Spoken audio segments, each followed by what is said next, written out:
Assalamu alaikum dostlar. Sizler менен кайрадан мен Камчы, Этно юрты компаниясы. Канададан баарыңыздарга ысык салам жолдойм. Бул ошол мен Канадада жүргөндүн себеби мынакей мондай татынакай биздин кыргыздын нукура келген боз үйлөрдү алып келгенбиз. Бул жакта былтыр кышта келген боз үйлөр, былтыр кышта келип эки боз үйдү тиккенге үлгүргөнбүз. Бирок кар жаап салгандыктан кайра башка боз үйлөр тигилбей калган.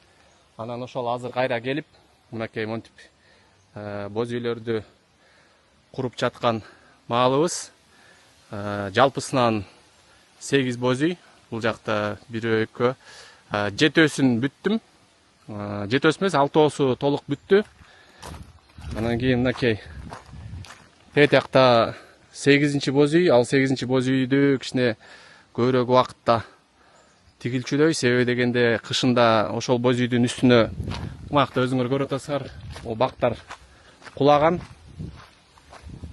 7-чи боз үйдүн түндүгүн көтөрүп алдым. Азыр болсо мынакей общий территорияны көргөзүп коеюн. Бул жактар жаңы жасалып атат. Пока жол болдору бүтө элек.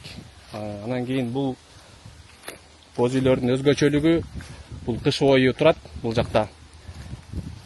Анан кийин момундай сары турбаларды көрүп турсаңар, ушул сары турбалар менен ар бир боз үйгө газ орнотулат.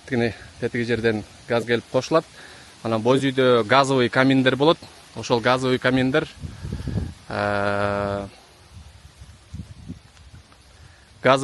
аркылуу боз үйлөр жылыйт.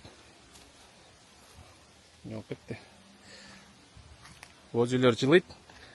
Анан кийин мынакей бул платформаны азыр көргөзүп берейин. Платформа дагы жылууланган. Мына ушул тетигинде бак жатпайбы, чоң көрүңөрбү? Ошол бак кулаган бул боз үйгө. Мынакей платформа. Платформа ушундай бизде свай менен орнотот көбүнчөчү. Бирок бул жакта свай эмес. Өзүңөр көрүп тургандай мындай эмелер менен цементный блоктор болот экен. Ошо цементный блокторго эле отургузулат экен. Мынакей. Мына өзү платформа. Платформа өзү алың. Бул боз үй сыртка чыгып кетпеш үчүн деп мындай атайын фанерага орнотулган. Платформа утепленный. Мына ошол боз үйүбүзгө мынакей могул чоң бак кулаган.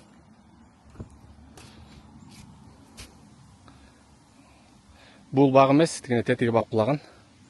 Тетиги бак кулап, анан боз үйдү басып калган, полный талкалап кеткен, түндүктү быркыраткан, эшикти быркыраткан.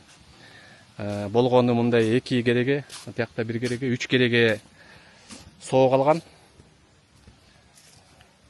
Тилекке каршы бакты алынбаптыр, ошол кыш бою ушундай турган экен. Ошол достор, мынакей ушундай сонун керемет жерге орнотулуп атат. Бул жакта буюрса кыргыз айылы курулат. Бул жакта баардык шарттары менен болот. Ошо баардыгыңыздарга Канададан салам. Видео жаккан болсо лайктан аянбастан баскыла. Жакшы, жылуу сөздөрүңөрдү комментарийге жазгыла. Ошол сиздердин бизге көргөзгөн колдооңуздар, ошол сиздердин колдооңуздар аркылуу ушинтип кыргыздын боз үйүн дүйнөгө таанытып жүрө берели. Аманчылыкта жолугалы. Көрүшкөнчө.